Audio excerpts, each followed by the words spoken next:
소중한 나. 무한 행복!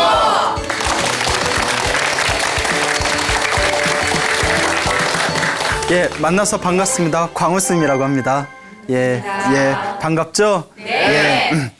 여러분들 혹시 이런 생각 해본 적 있으십니까?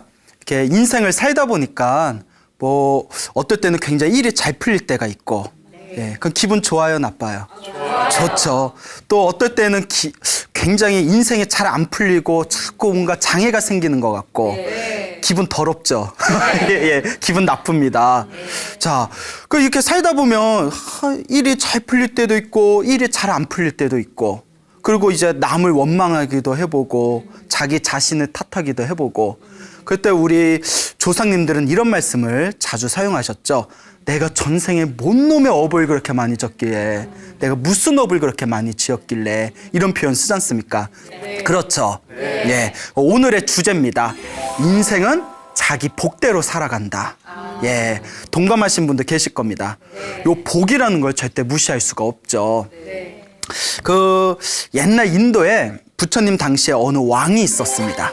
왕이 있었는데 왕이 하루 이렇게 낮잠을 자고 있었대요.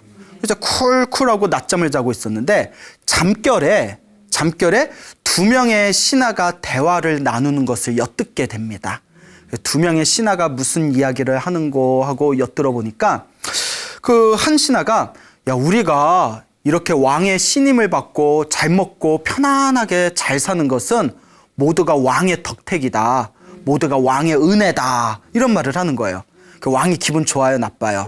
좋죠. 씩 웃으면서, 예, 이제 잠자는 척 하면서, 역시 내가 신하를 잘 뒀어. 근데 옆에 있는 신하가 아니다 이러는 거예요. 아니다. 잘 먹고 잘 사는 건 다 누구 복이다? 내 복이다. 내가 전생에 내가 좋은 업을 졌으니까 이번 생에 좋은 왕을 만났고 내가 왕의 신임을 받고 잘 먹고 잘 사는 거지, 내가 복이 없으면 이렇게 잘 살 수가 없다. 다 내 복이다. 이렇게 얘기하는 거예요. 그 왕이 가만히 들으니까 기분이 좋아, 나빠? 예, 괘씸하죠. 예? 그러니까 왕이 이렇게 누워서 무슨 생각을 하냐면, 부처님이 자기 업은 자기가 받는다. 자기 복대로 살아가는 것이다. 라고 말씀은 하셨지만, 막상 또 자기 복대로 사는 거지 왕의 은혜가 아니다. 이런 말을 들으니까 기분이 좀 별로다. 기분이 좋지가 않구나. 이제 이런 마음이 듭니다. 이제 중생은 어쩔 수 없어요. 예, 이제 살짝 삐졌어요. 그래서 이제 왕이 낮잠에서 이제 일어납니다. 부수수 일어나서 이제 못 들은 척하고 방에 가서 이렇게 편지를 씁니다. 이제 왕비에게 편지를 써요. 왕비여, 내가 신하에게 이 편지를 갖다 주면 이 편지를 배달한 신하에게 선물로 큰 보물을 주어라. 라고 이렇게 왕비에게 편지를 써요. 그래서 모든 것은 왕의 은혜로 우리가 편하게 사는 것이다. 라고 말한 신하를 불러냅니다. 이제 상 주려고 마음에 드니까 이제 짜식 하면서, 자, 요 편지를 왕비에게 전해다오. 빨리 전해주는데 절대 다른 사람한테 부탁하면 된다, 안 된다? 안 된다. 안 된다. 네가 전해야 된다. 라고 이제 맡깁니다. 그 이제 신하가 다 왕의 이제 명령이니까, 예, 제가 전달하고 오겠습니다 하고 이제 편지 배달을 갔다 옵니다. 그렇게 이제 며칠이 지났어요. 며칠이 지난 뒤에 왕이 이제 궁전에서 한가하게 쉬고 있는데 어느 신하가 탁 찾아와요. 왕께 감사의 인사를 올리고자 합니다. 그 왕이, 그래, 나에게 무엇을 감사하고자 하는가? 응? 왜 나한테 감사하느냐? 했더니 이 신하가 왕께서 왕비에게 얘기해서 저에게 큰 보물을 선물로 내리셨는데 너무나 감사드립니다 하고 인사를 하는 거예요. 그 왕이 가만히 쳐다봤더니 깜짝 놀라는 거예요. 그 신하가 자기가 배달 보낸 신하가 아니라 모든 건 자기 복대로 살아가는 거다. 왕의 은혜가 아니라 자기 업대로 자기가 받아가면서 사는 것이다. 라는 신하가 감사 인사를 올리고 있으니까, 예? 이걸 두 글자로 뭐라고 해요? 웬열? 막 이렇게 얘기하잖아요. 혹은 목미? 뭐지? 뭐 이런 약간 이상한 이제 분위기가 펼쳐지죠. 희한하다. 아니 왜 저 사람이 이제 보물을 받았을까? 그 급히 자기가 편지 배달을 보낸 신하를 부릅니다. 예? 그 어떻게 된 거느냐? 편지를 도대체 누가 배달한 거냐? 자초지종을 이야기해봐라. 그러니까 편지를 배달을 보냈던 모든 게 왕의 덕택입니다라고 얘기했던 그 신하가 왕 앞에서 이제 말을 하기를 왕이시여 그날 왕의 편지를 받고 왕비에게 편지를 배달하려고 가는 도중에 너무 급히 걷다가 계단에서 넘어져서 제가 코피가 터졌습니다. 그 온몸에 다 그 피범벅이 돼가지고 왕께서 이게 급한 정갈이라고 해서 빨리 갖다 드려야 될 것 같은데 막 얼굴 닦고 옷 갈아입고 피투성이로 왕비한테 갈 수는 없지 않습니까? 그렇죠? 그러니까 이거 다 이제 옷 갈아입고 얼굴 이제 닦고 피 닦고 가려면 시간이 너무 오래 지체될 것 같았는데 때마침 옆에 저랑 제일 친한 신하가 옆에 지나고 있길래 이 사람은 내가 믿을 만한 사람이지 해서 대신 부탁을 한 겁니다. 예.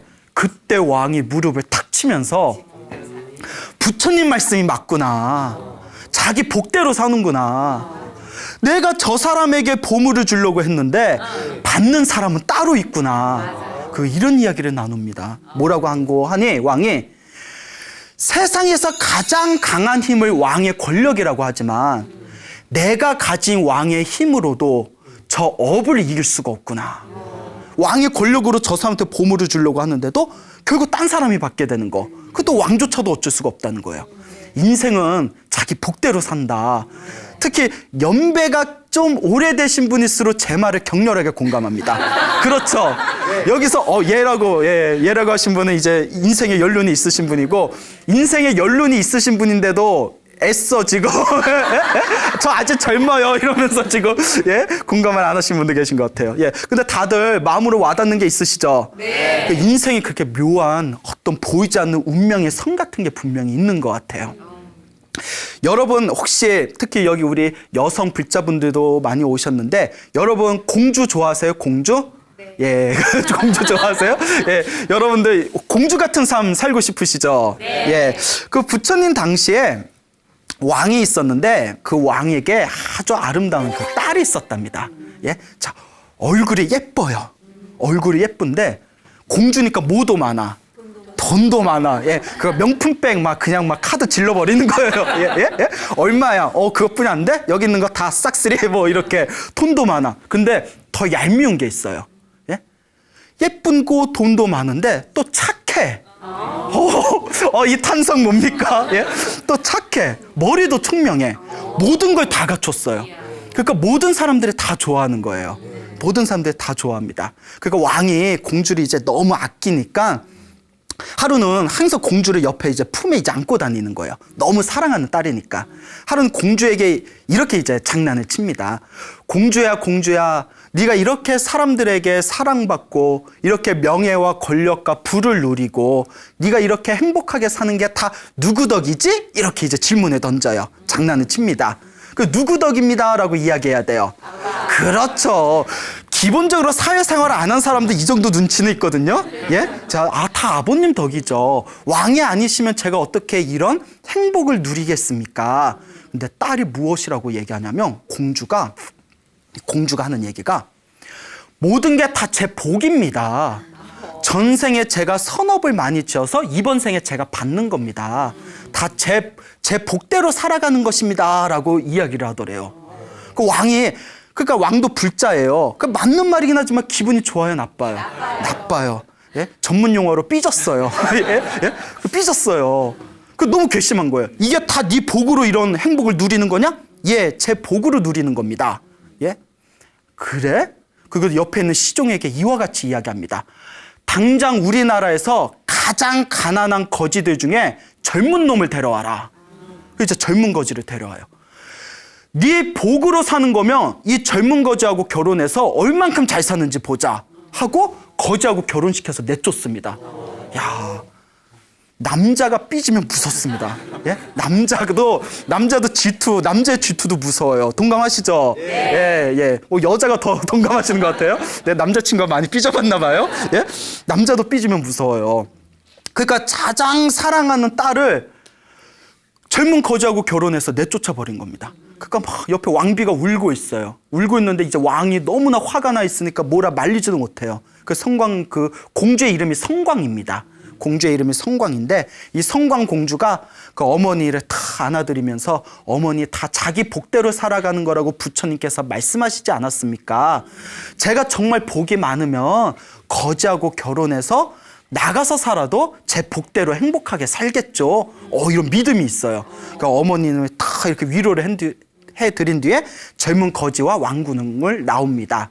그래서 이제 자기 남편이 된 이제 거지 운막을 가요. 자기 남편이 살고 있는 거지 운막을 가는데 그 거지 운막이 얼마나 초라하겠어요. 그 이제 남편한테 자기 이제 남편이 된 젊은 거지한테 다 절을 올리면서 이렇게 이야기합니다.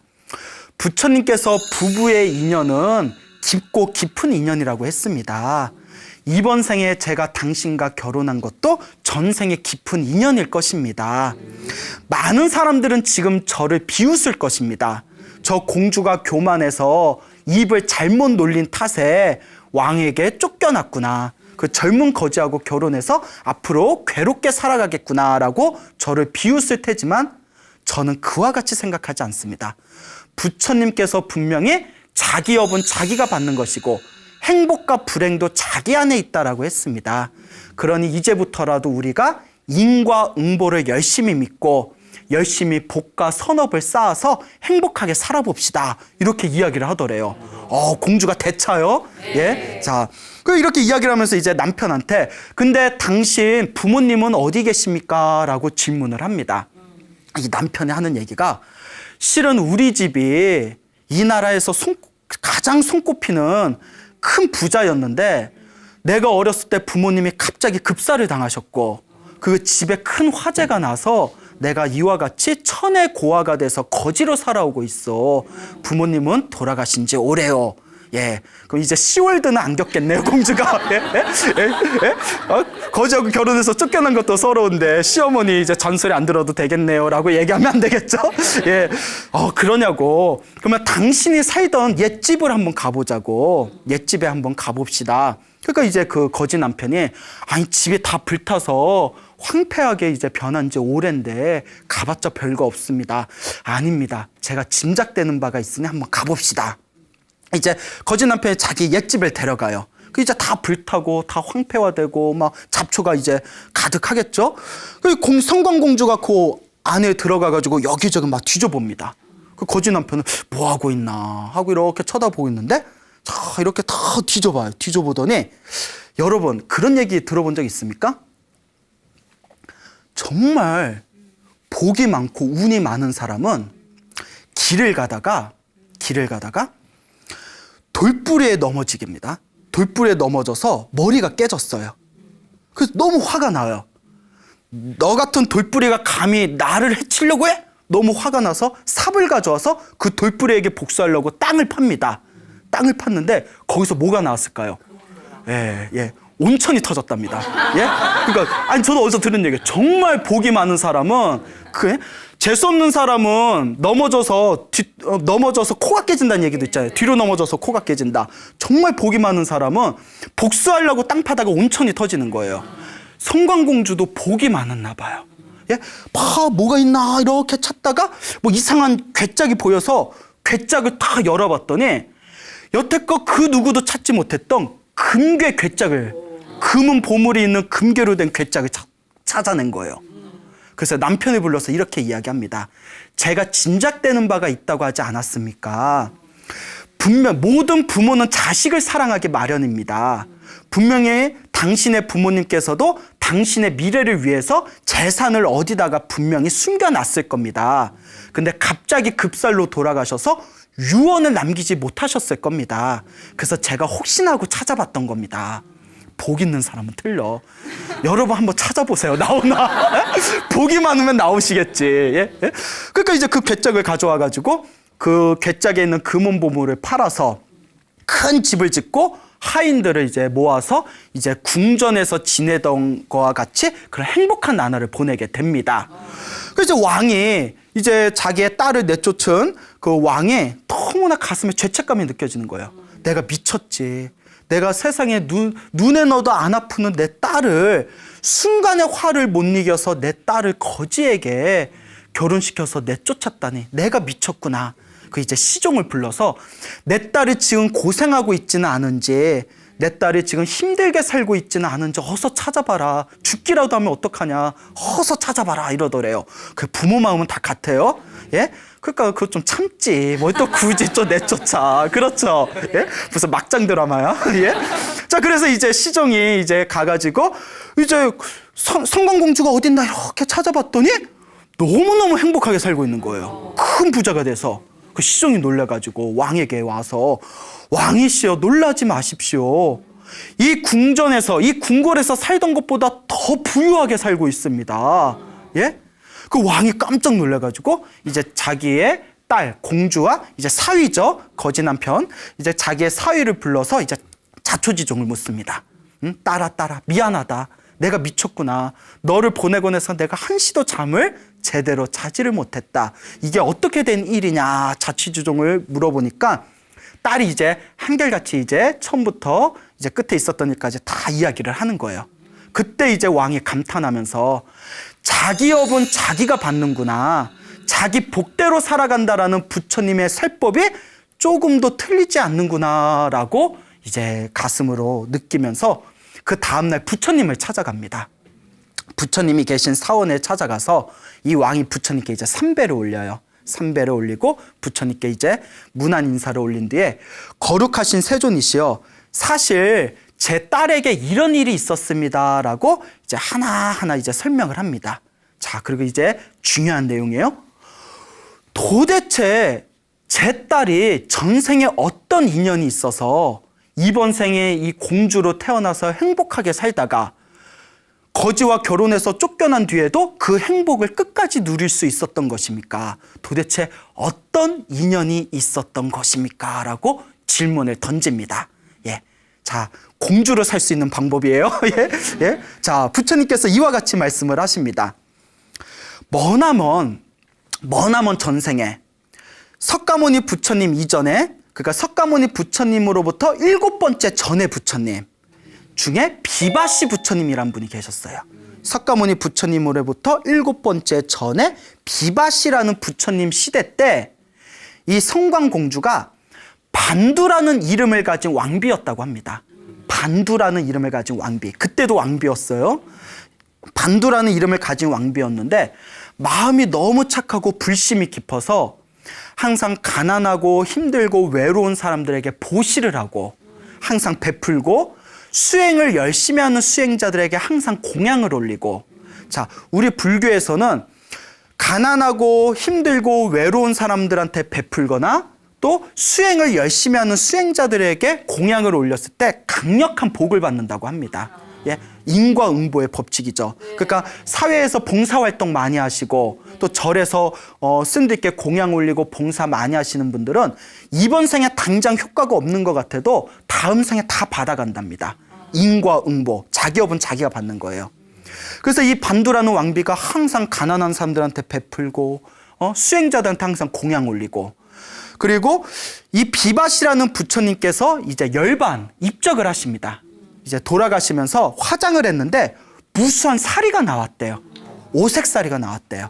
그래서 그 오색사리를 다 거두어서 큰 탑을 세워서 그 사리탑을 만들어서 사리를 정성스럽게 봉안을 합니다. 사리탑을 만들고 그리고 그 비바시 부처님하고 똑같이 닮은 청동불상을 만들어서 또 많은 중생들에게 불법을 펼쳤다고 합니다. 널리 불법을 베푼 그 공덕의 힘에 의해서 이번 생에도 항상 그 전에도 태어날 때마다 하늘 세계에 태어나거나 인간으로 태어나도 왕족이나 귀한 집안에 태어나서 항상 행복을 누리게 되었고, 이번 생에도 그때 반두라는 왕비였을 때 지었던 강력한 선업의 힘으로 이 석가모니 부처님 시대에 공주로 태어날 수 있었던 것이다 라고 말씀을 하십니다. 그러면서 부처님께서 이야기 하나를 더 하세요. 그 거지 남편은, 이것도 중요해요. 우리 거지가 되기 싫으면 잘 배워놓으셔야 돼요. 거지 남편은 전생에 반두라는 왕비의 남편이었던 왕이었다고 합니다. 사실 왕이었는데, 자, 두둥 자체 효과음이에요. 예. 이제 중요한 내용이니까. 왕이었는데 자기 왕비가 자기 부인이 자꾸 자꾸 가난한 사람들한테 베풀고 스님들한테 공양 올리고 항상 막 불법을 사람들한테 널리 펼치는 모습이 그렇게 꼴보기가 싫은 거예요. 그러니까 막 악담을 해요. 야, 저렇게 머리에 빡빡 깎은 중들한테 뭐 그런 거 갖다 줘봤자 무슨 복을 받는다고. 그런 남편 많으실 거예요. 우리 보살님들 중에서도 이렇게 절에 열심히 다니면 그 절에 뭐하러 열심히 다녀? 뭐 이런 분들이 계실 수도 있을 거예요. 그 왕이 막 이렇게 악담을 하고 방해를 하고 싫어하니까 이제 이 반두라는 왕비가 항상 부처님한테 기도하면서 제발 우리 남편도 독실한 불자가 되게 해주십시오. 우리 남편도 큰 복을 짓는 그런 훌륭한 제가신자가 되게 해주십시오라고 항상 기도하면서 남편을 설득을 했답니다. 오랫동안 설득을 하니까 그래 이제 왕도 이제 부인을 아주 사랑했나 봐요. 자기의 왕비, 자기의 부인이 또 아주 깊은 마음으로 설득하고 또 설득하니까 나중에는 마음을 바꿨대요. 마음을 바꿔서 나중에는 자기 왕비, 부인을 따라서 그 가난한 사람들에게 많이 베풀고 스님들한테 공양 올리고 그 부처님한테 이제 기도도 하면서 그 뒤로는 선업을 많이 지었다고 합니다. 그때 업으로 인해서 처음에는 왕비가 복 짓는 걸 방해하고 스님들한테 악담을 했잖아요. 처음에 그 업의 과보, 그 악업으로 인해서 처음에는 그 초년에는 거지로 살았다는 거예요. 무슨 말인지 알겠죠? 그러다 나중에 왕비, 자기 부인의 설득으로 마음을 돌려서 복을 많이 지은 선업의 힘에 의해서 이번 생에 다시 머나먼 전생에 자기 부인이었던 누구를 만나서 성광공주를 만난 뒤에 우리 전문 용어로 발복을 한 거예요. 복이 발한 거예요. 무슨 말인지 알겠죠? 즉 악업은 악업대로, 선업은 선업대로 누가 받는다? 다 자기가 받는 거예요. 여러분. 여러분 한번 생각해 봅시다. 여러분들이 살아가면서 좋은 일 생길 때도 있죠. 여러분들이 살아가면서 나쁜 일 생길 때도 있죠. 좋은 일이 생길 때가 더 많아요? 나쁜 일이 생길 때가 더 많아요? 나쁜 일. 애매한데 이거. 자, 근데 이렇게 한번 따져보시면 됩니다. 살아가면서 좋은 일이 많이 생기는 사람일수록 내 전생에 복을 많이 지은 거예요. 살아가면서 안 좋은 일이 자꾸 생기는 사람일수록 전생에 악업을 많이 지은 거예요. 복을 다 까먹어서 그래요. 근데 이번 생에 자꾸 무엇을 지어야 되겠어요? 그렇죠. 선업, 복을 지어야죠. 이제 아시니까 오늘부터 복 많이 지으시겠네. 자기 운명은 자기가 바꿀 수 있습니다. 단 자기가 지은 업에 대해서 책임을 가지고 끊임없이 선업을 지어야 됩니다. 복은 하늘에서 뚝 떨어지는 게 아니에요. 자기 복은 누가 짓는다? 자기가 짓습니다.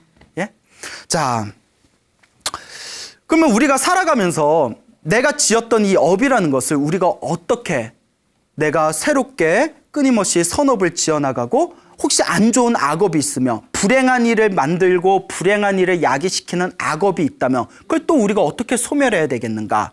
그걸 가르쳐 주는 게 바로 불교예요. 어떻게 해야 우리가 행복하게 살 수 있는가라는 근원적인 방법을 가르쳐 주는 게 불교적 수행관입니다. 알겠죠? 그 중국 청나라 시대 때 그 양주라는 지방이 있었어요. 양주란 지방이 있었는데 거기가 그 세계적으로 양주로 유명한 곳인가 봐요. 이름이 양주인가 보니까 미안합니다. 좀 개그가 무리수였죠. 그 양주 지방, 청나라 양주 지방 상인 중에 정백린이라는 이름을 가진 상인이 있었어요. 정백린. 근데 이 정백린이라는 상인이 있었는데 어렸을 때부터 항상 관세음보살님이 깊이 신봉했대요. 관세음보살님을 열심히 관세음보살님을 믿으면서 기도를 열심히 했던 상인이었는데 어느 날 굉장히 안 좋은 소식을 듣게 됩니다. 한여름날 그 중국의 아주 유명한 마적대들이 양주 지방을 습격한다는 소식을 듣게 돼요. 여러분 우리나라는 산적이라고 해봐야 뭐 많아야 20-30명이잖아요. 중국의 마적대 하면 수백 수천이에요. 뭐 황건적 뭐 이런 거 기억나시죠? 그 마적대가 거의 군대 수준입니다. 그 양주 집안으로 이제 마적대가 습격한다. 아마 청나라 시대 때 조금 사회적으로 조금 이제 그 불안한 그런 시대였나 봐요. 그러니까 관군들도 그 수십 명의 관군들도 이제 두려워가지고 다 창칼을 내팽개치고 도망을 가버린 상황이에요. 그러니까 이 정백린이라는 이 양주에 있는 이 상인이 고민에 빠집니다. 지금 식구들을 내가 다 끌고 도망가 봤자 마적대들이 말을 가지고 쫓아오면 우리 다 죽을지도 모른다. 아, 이거 어떻게 해야 되냐? 차라리 집 안에 숨어 있어야 될까? 산으로 숨어야 될까? 아니면 뭐 멀리 도망을 가야 되나? 어떻게 해야 될까? 그러다가 기도를 합니다. 관세음보살님 제발 도와주세요. 관세음보살님, 관세음보살님. 근데 희한한 게 하나 있어요. 저도 평소에 관세음보살 기도를 많이 했었는데 평소에 관세음보살 기도를 하면 관세음보살이 잘 안 도와주는 것 같아. 솔직히 뭐 아무리 불러도 있는지 없는지, 예? 나 혼자 허공에다 관세음보살 불러봤자 뭐 있는지 없는지 대꾸도 없고, 예? 예? 뭐 이거 효험이 있나 없나 싶기도 하고. 근데 신기한 게 정말 다급할 때 부르면 정말 효과가 있어요. 아, 제가 경험해봐서 알아요. 그거 희한해요. 정말 다급할 땐 도와주는 것 같아요. 그래서 제가 이 얘기를 어느 큰 스님께 여쭤봤더니 그러시더라고요. 관세음보살님은 가벼운 분이 아니다. 예? 정말 저 사람이 간절할 때, 정말 급할 때, 그때 귀신같이 도와주신다. 예? 굉장히 시크해요. 예? 예? 아주 도도하세요. 무슨 말인지 아시겠죠? 네. 그러니까 이 정백리한 사람이 간절하게 너무나 다급하니까 목숨이 걸려 있잖아요. 열심히 기도를 하니까 꿈에 관세음보살님이 나타나셨대요. 예, 실제로 우리 기도 많이 하신 분들, 불자분들 중에 간절히 기도하면 꿈에 현몽하는 경우가 있습니다. 실제로 있어요. 여러분들도 다 기도해봐서 알잖아요. 네. 표정이 예러 가신 분들 계시네요. 예, 그 열심히 기도하니까 관세음보살님이 현몽을 하셨는데 관세음보살님이 이렇게 이야기하시는 거예요. 너희가 지금 17명의 가족이 있는데 많이 났어. 17명의 가족이 있는데 너 하나는 목숨을 살기가 힘들다. 16명을 살릴 수는 있지만 너는 살기가 힘들다. 너는 이번에 죽을 것이다. 하지만 너네 가족은 살 것이다. 라고 이제 현몽을 하게 됩니다. 가족이라도 사니까 얼마나 다행이에요. 그런데 내가 죽는다니까 슬퍼요, 안 슬퍼요? 슬프죠. 일단 내가 있어야 가족도 챙겨주지. 그렇잖아요. 그러니까 다시 기도를 합니다.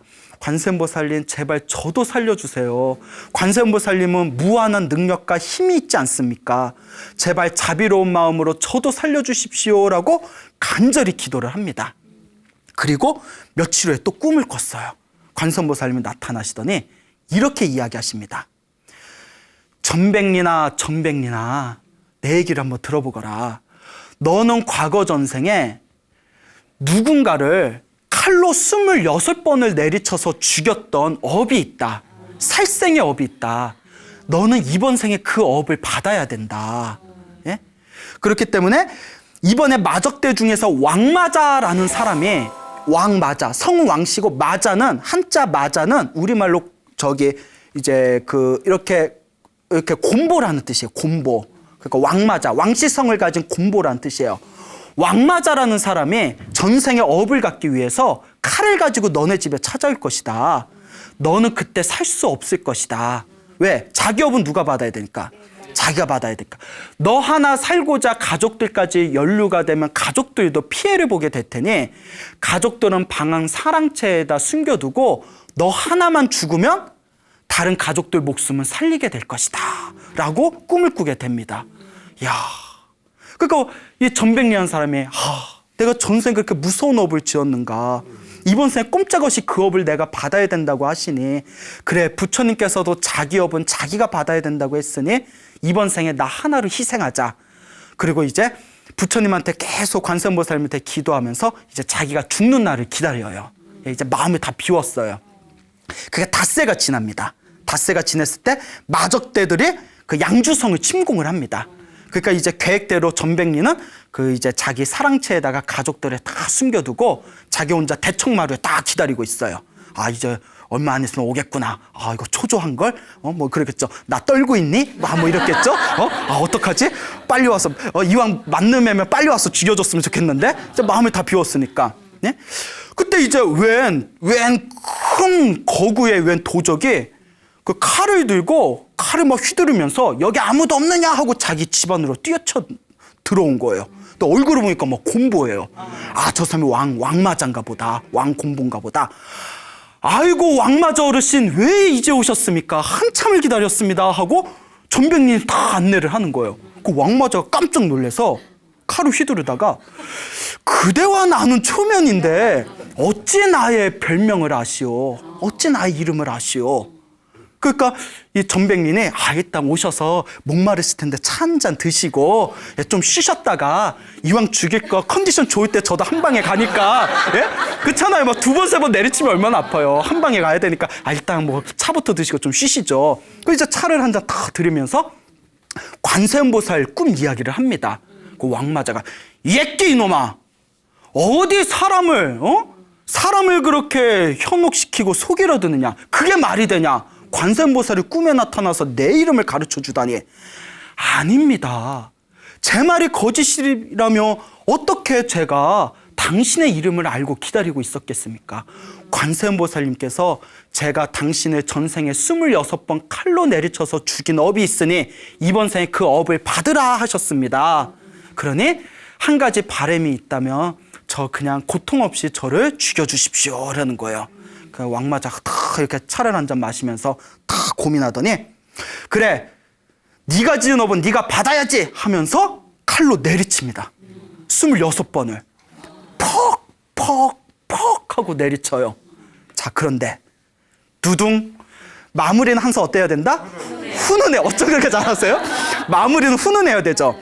칼등으로 내리칩니다. 날이 아니라 무엇으로 내리쳤다? 칼등으로 내리쳐요. 칼등으로 26번을 퍽퍽 내리칩니다. 그러더니 왕마자가 이렇게 이야기합니다. 전생에 그대가 나를 죽여서 내가 이번 생에 그대를 죽이면 다음 생에 또 그대가 나를 죽일 거 아닌가. 이 원한이 언제 끊기겠는가. 쿨해요.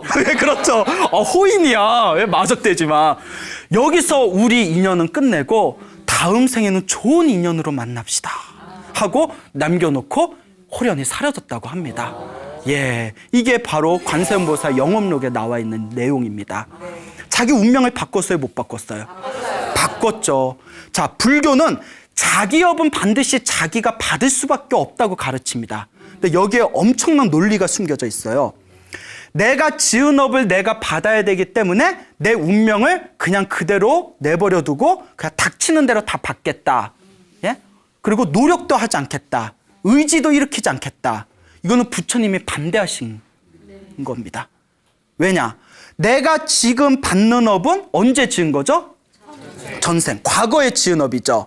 그러면 미래에 또 행복한 업을 만들려면 언제 또 새로 지어야 돼요? 지금. 그렇기 때문에 내가 전생에 지었던 업도 이번 생에 내 노력 여하에 의해서 바꿀 수 있다. 운명은 바꿀 수 있다. 라는 것이 바로 불교의 업론입니다. 전생에 내가 죽을 업을 졌을까 이번 생에 나 그냥 죽어야지가 아니라 전생에 내가 죽을 업을 졌으면 이번 생에 선업을 열심히 지어서 그 죽을 나쁜 운명의 업을 내가 바꿔나가겠다라는 역동적이고 적극적인 업의 가르침이 바로 불교예요. 아시겠죠? 예전에 책을 보다가 제가 굉장히 끔찍한 내용을 봤어요. 무엇인가 하면 인도에서 그 어린 나이에 미성년자였을 때 사창가에 팔린 여자아이가 있습니다. 미성년자가 사창가에 임신매매가 돼서 팔리게 되는데 그 사창가에 팔리게 되었을 때 그 포주라고 하죠. 포주이신 아줌마가 독실한 힌두교 신자였대요. 독실한 이제 신자였는데 종교인이었는데 그 어린 여자애를 불러더니 이렇게 얘기하더래요. 이번 생에 네가 사창가에서 몸을 파는 건 네가 전생에 지은 업이니까 도망갈 생각하지 말고 네 운명에 순응해라 라고 가르치더랍니다. 이건 굉장히 잘못된 업의 가르침이에요. 알겠죠? 네가 전생에 사창가에 팔릴 업의 운명이었다면 그 불쌍한 운명의 업을 바꿔줘야 되는 책임감이 우리들에게 있는 거예요. 그게 사회 공공의 의식이에요. 알겠죠? 근데 역대 우리나라에도 역대 왕조나 또 중국에서나 일본에서도 이 불교의 업을 자신들의 권력을 공고하게 하는데 잘못 왜곡돼서 쓴 경우가 많아요. 내가 왕이 된 건 전생에 복을 많이 줘서 왕이 된 거고 너네가 노비가 된 것은 전생에 나쁜 짓을 많이 해서 노비가 된 거니까 이번 생에 우리들을 잘 섬겨서 선업을 지어서 다음 생에 좋은 곳에 태어나라. 뭐 말이 맞는 것 같은데 뭔가 애매하죠. 예? 이건 잘못된 업이에요. 아시겠죠? 예?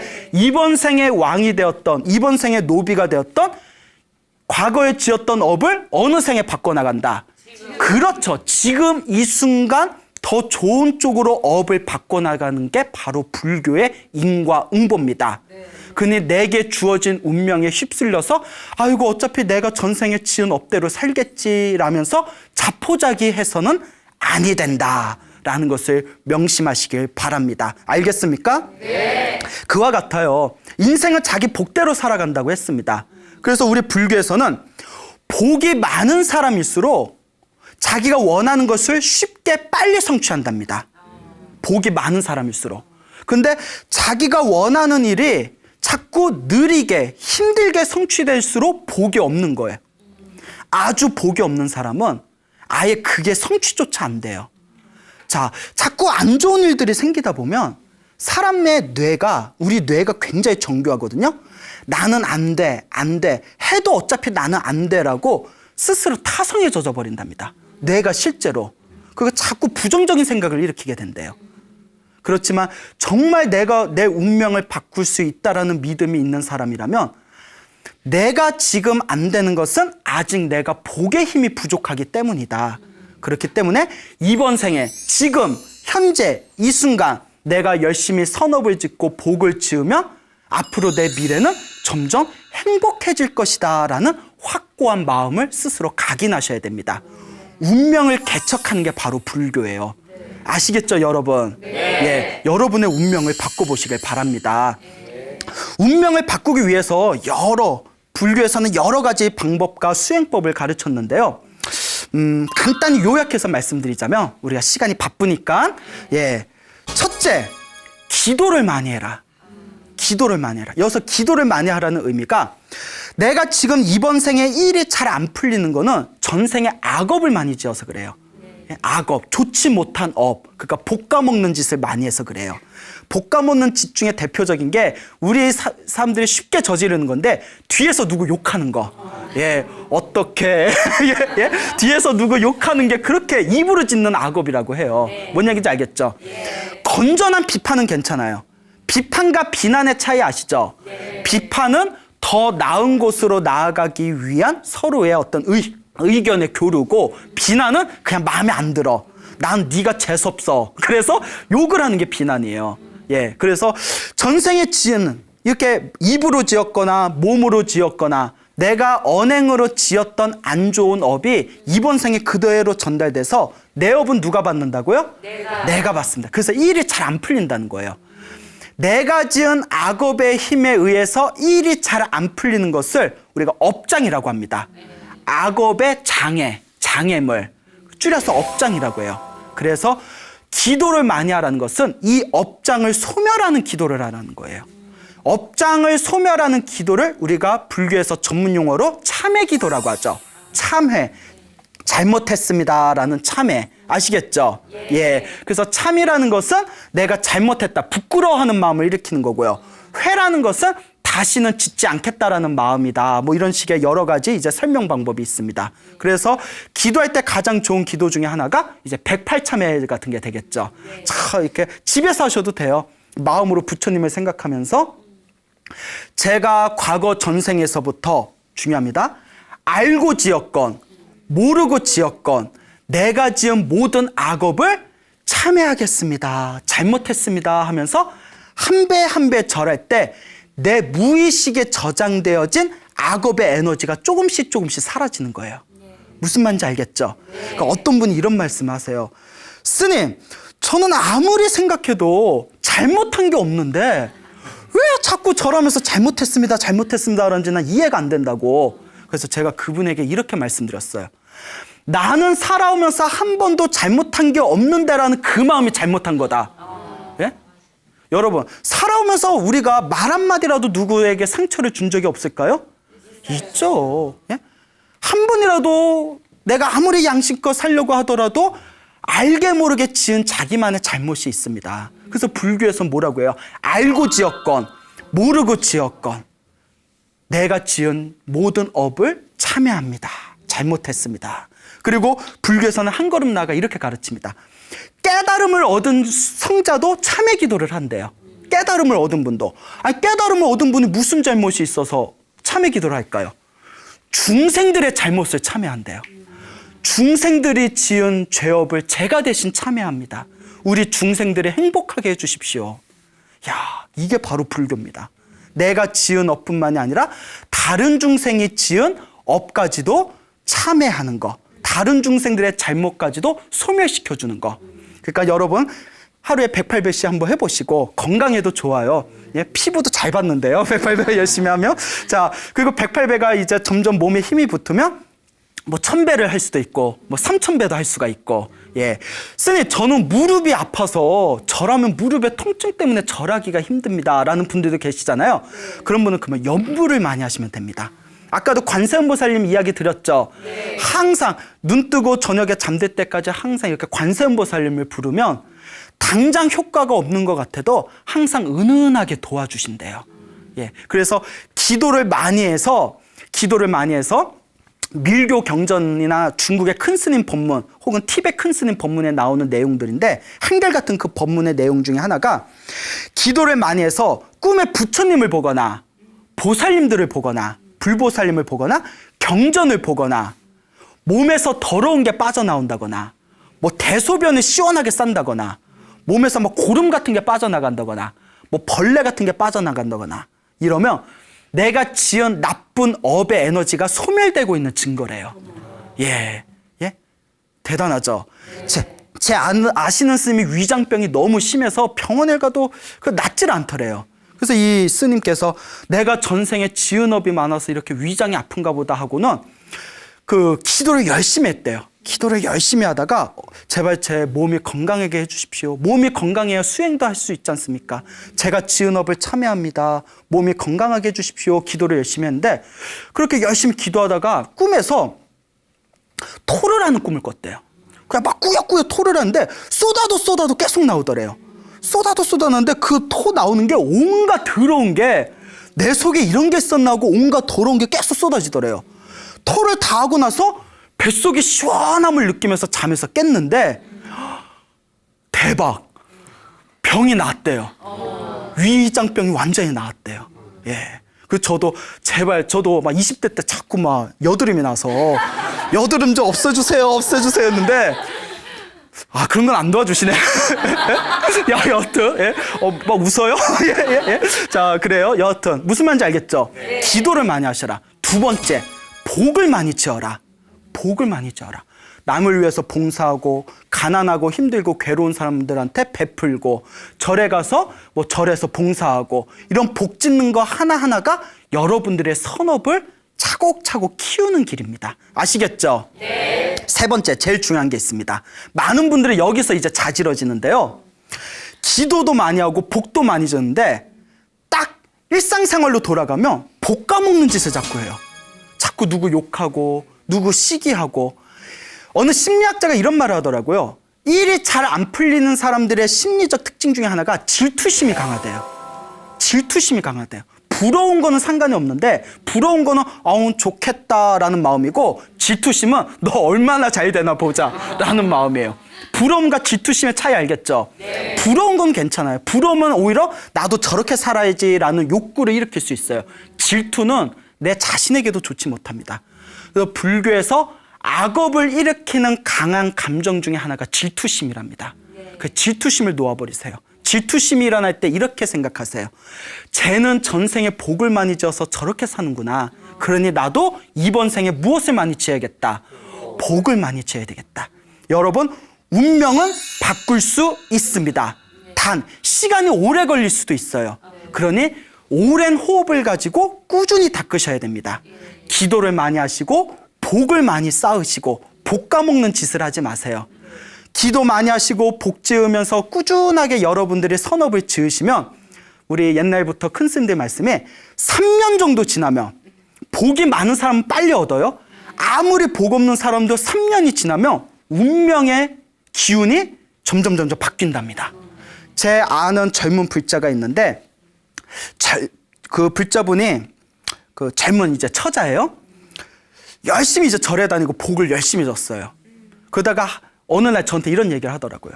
스님 말씀처럼 3년 정도 지나니까 정말 좋은 일들이 자꾸 생겨요. 그 얼굴에 꽃이 폈어. 얼굴이 되게 좋아졌더라고요. 예? 자, 아마 이 방송 보고 있을 겁니다. 예. 그 여러분들도 여러분들의 운명을 바꿔보시기 바랍니다. 알겠죠? 네. 예. 여러분, 행복해지고 싶습니까? 네. 행복한 삶을 창조하고 싶습니까? 네. 복을 지으십시오. 선업을 쌓으십시오. 공덕을 쌓으십시오. 복과 선업과 공덕의 힘이 여러분들을 진정한 행복의 길로 이끌어 줄 것입니다. 여기서 마치겠습니다. 소중한 나 무한 행복!